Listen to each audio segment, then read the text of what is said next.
It feels good to be back, and the Denver Broncos are back, baby, and it feels so good to be doing all of this with all y'all who have been here since the preseason when the mainstream media dissed this team, said we were the worst team in the league. Sean Payton defiantly said he had middle fingers reserved for those people, that the next time he only wins 7 games will be the first time. Well, Sean Payton just hit win 7, and we got 6 wins looking way out in front of us, and this is a Cybertruck cruising down I-70 with no traffic or brake lights in front of us, and we're making the playoffs. We get great news in this game, after this game, all around the NFL. It really was a perfect day for us as we look at making the playoffs. That and so much more we're going to break down in this video. If you're new to the channel, I'm a diehard Denver Broncos fan named Ben, and it helps me a ton if you like and subscribe. Sorry, so excited. All right, so the first reason you got to be excited is Bo Nix, y'all. We have our franchise quarterback. He is now in the leader to be the rookie of the year. Like, he is him, and you just see that over the last 10 games, he's got 20 touchdowns to 2 turnovers. One of those being off, actually both of those turnovers that he's had were off of batted balls. Maybe they weren't the best throws, but like his receiver had a shot at him. You were just looking at a guy who never puts this team in a bad situation, and you got to feel incredibly excited about him. The poise that he had, like the Raiders were coming out hard, you guys, and before anyone disses this win and's like, yeah, you barely beat the Raiders. Well, we beat them by 10 points. And they pulled out all of the stops. You're talking everything that could have gone wrong for this team early on. I've seen 8 seasons of Broncos teams that would have turned this thing over or turned this game in and been like, all right, fake punt, we don't have it today. Or huge return, almost like they're already in touchdown zone there. You're looking at Riley Moss going down. You're looking at first half, we struggled without Zach Allen. I've seen this movie so many times that I was watching it with my son. And I'm like, oh man, I don't have a good feeling about this immediately at halftime. And I'm like, man, Sean, fire these boys up. We need this. We have the playoffs in front of us, man. And he came out and it was a tale of 2 halves. And it was just like the culture set here by Sean Payton was on full display. You saw that all over the place.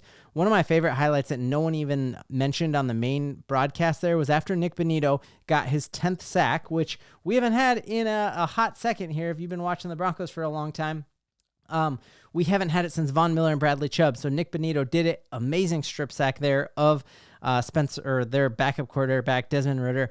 One of the coolest shots there was a big old dude with long hair hugging him behind. It was Alex Singleton.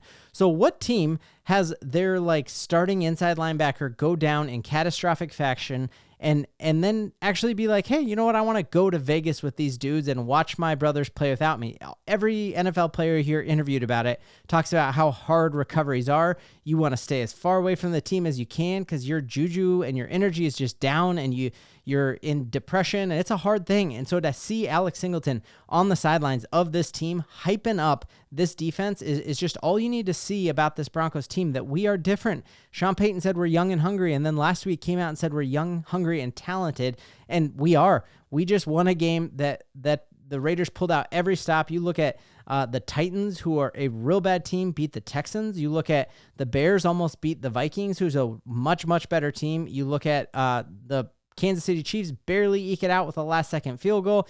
You just look at in-division games. What did we see from the Browns 3 nights ago on Thursday Night Football? In-division games are tough, and Bo Nix had 0 rattle to him, and that was insane to watch there. Just looking at him today, he was 25 of 42 for 273 yards, 2 touchdowns, 0 interceptions. Really, he could have surpassed the 300-yard mark fairly easily. I think if that one throw, when we were trying to put it away to Devon Vele, he tried to do a back shoulder fade. If he just put it into space, he surpasses 300 yards again. And that defense, guys, you even heard the color commentators on there saying Max Crosby makes every tackle like it's personal. Like that dude is a game disruptor. He's a violent man and terrifying. And to see that what Bo Nix did, having 0 rattle, and not just 0 rattle, but actually kind of giving it back to him. I watched this highlight on repeat 100 times and watching it with my son. He's like, Dad, Bo Nix didn't even blink. I'm like, you better believe he didn't blink, and he's not going to blink for the next 10 years because that's our quarterback right there. And just seeing him stare down and look at that guy and basically be like, you guys got nothing.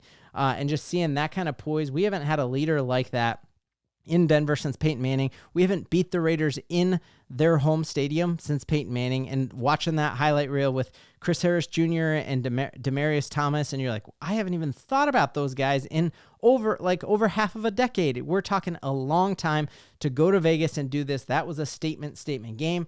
And just seeing, we really do have the rookie of the year. And I think I said this with orange and blue glasses on. I think it's now coming to be a accepted fact across all of the NFL. We have the best quarterback in the class. And I watched a lot of both of the other quarterbacks in that early game, and I would rather have Bo Nix than Caleb Williams or Jaden Daniels at this point in their career. They might have parabolic rise and like haven't hit a gear that we haven't seen yet, but right now we have the quarterback of this draft class, and it's incredible here watching Bo Nix on the sideline interview, seeing Bolsey come in and just yell that exact same thing as he said. Best rookie in the class, baby. And it's just incredible going up against Brock Bowers. And you heard all the Raiders fans being like, no, Brock Bowers should be rookie of the year. And I think we put all of that talk to bed as Bo Nix showed you who the true rookie of the year was. Just fantastic stuff there. And other big things that we saw, massive shout out to our offensive line when it comes to pass protection. I still have some serious concerns about this team's ability to run the ball when it comes to playoff football. That's something we have to figure out. And I don't know what it is. We got killed with some holding calls early in that game, and so we really abandoned the run. But Bo Nix throwing the ball 42 times, and it did not seem like Sean Payton had any trust in this rushing attack. But massive shout out to our offensive line in keeping Bo safe in there. He did seem to maybe tweak his lower back, so that's something we're going to be keeping track of as we keep moving on. Seeing other great news, our defense really looked like it was missing Zach Allen. Very concerning here to see him in a walking boot. Again, Sean Payton runs the tightest ship in the entire NFL.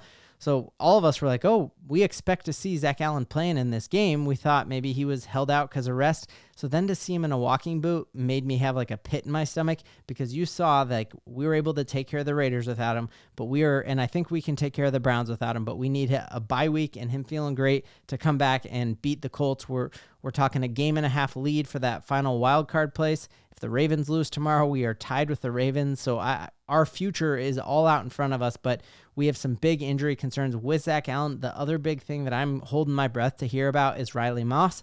Riley Moss, one of my favorite players on this team, has stepped up in an incredible way. You see him and Pat Surtain, I think, are the best cornerback duo in football, and that's not even a biased take, because Pat Surtain is so high and above number one that if you're just like a Pro Bowl caliber corner, you automatically are the best duo. If he's not back, that gives me a lot of concerns. Are we going to have that be Levi Wallace? Or a sneaky thing that I remember during training camp was, remember that battle was actually with Chris Abrams-Drain. His name was thrown in it a lot. We had a lot of hope in him, drafting him a couple of years ago. And so could Chris Abrams-Drain come in and fill in for him? Again, having a week 14 bye is brutal, but it's also amazing if you're going to make the playoffs, because it's like, hey, we have chance now to really have a 3-week buffer here where we have, a nice little rest here because we play on Monday Night Football against the Browns, and then we have a week off, and then we have the Colts. So I hope Riley Moss is better in that, and that Chris Abrams-Drain and Levi Wallace can hold down the fort if it ends up being a longer injury than that. I'm just really hoping we don't hear back that that's a torn ACL or something like that. That would be awful. Totally agree here with Perna's take that I think our defense in the first half showed how good Zach Allen is, because our defense was questionable in the first half. But overall, my biggest takeaway, guys, is that we have an incredible team. We're starting to see just some of the crazy cool play design from Sean Payton, like seeing Marvin Mims used out of the backfield with almost scoring a touchdown on that one thing. Where he was stopped a little bit short, but then another time, I think he would have had a big first down on a 3rd and 12, and that ball was batted down. I loved this pistol look here and kind of what that set up for us. Are the Broncos going to use the pistol? Is that a play they stole from the Atlanta Falcons? But man, you look at Courtland Sutton showing up in a major way, and for everybody saying Courtland Sutton is not a number one receiver, he is, and having 2 touchdowns today, great production from him, and just an incredible leader that we've seen. Whether he has 0 targets or 2 touchdowns, he is a leader of this team, and I wouldn't want anyone else as my wide receiver one other than him when it comes to leadership. We're making the playoffs, and I'm hyped. Let me know, who does your game ball go to? How y'all feeling? And Broncos country, we got so much to believe in. Even a miss can't get me down. Woo!